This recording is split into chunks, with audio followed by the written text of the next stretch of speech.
Sasa kitu gani ambacho nataka tujifunze leo?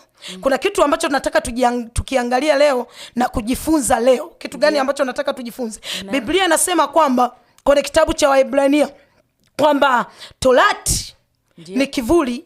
Haleluya. Mungu alikuwa anafunua juu ya kitu gani? Amen. Mungu alikuwa anafunua juu ya kitu hichi, kwamba tunavyosoma Agano la Kale tunasoma kwa picha ya Agano Jipya. Haleluya. Napozungumzia Agano la Kale kwa picha ya Agano Jipya, namaanisha kitu gani? Namaanisha kitu hichi.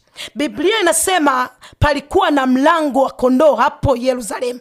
Haleluya. Lakini kwa picha ya Agano Jipya tunajifunza juu ya nini? Tunajifunza Biblia inavyosema kwenye kitabu cha Yohana kwamba Yesu ndio mlango wa kondoo.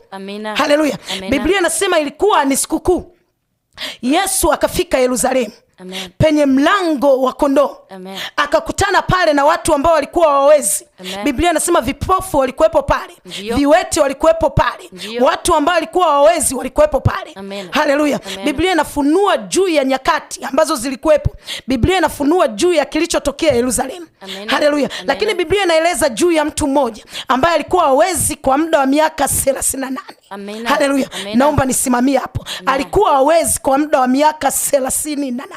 Na ukiendelea kusoma hii habari tunaona jinsi Yesu alivyomponya huyo mtu ambaye alikuwa hawezi muda wa miaka 38.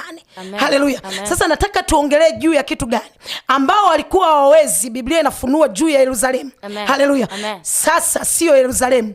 Mungu anafunua juu ya Tanzania. Juu ya watu ambao hawezi. Okay, azungumzi Tanzania tu. Mungu anazungumzia mikoa ambayo ipo Tanzania. Kuna watu ambao wapo Iringa hawawezi. Nasema kuna watu ambao wapo Mbeya hawawezi. Nasema wapo watu ambao wapo Morogoro hawawezi. Nasema wapo watu Dodoma wananisikia hawawezi. Haleluya. Biblia inamfunua Yesu kama mlango wa kondoo. Haleluya. Bwana Yesu asifiwe. Jina la Bwana libarikiwe. Na muinua kwako Yesu ambaye anaweza. Biblia inasema hao watu walikuwepo viwete wapo pale hawawezi. Walikuwepo vipofu wapo pale hawawezi. Biblia inasema walikuwa nasubiri maji yatibuliwe na malaika ili waingie wapate msaada. Haleluya. Bwana Yesu asifiwe. Jina la Bwana libarikiwe. Huo ni mfumo wa kale ambao Mungu alikuwa tengeneza Agano la Kale. Haleluya. Mfumo wa Agano Jipya, na ndio maana nasema tunasoma Agano la Kale kwa picha ya Agano Jipya.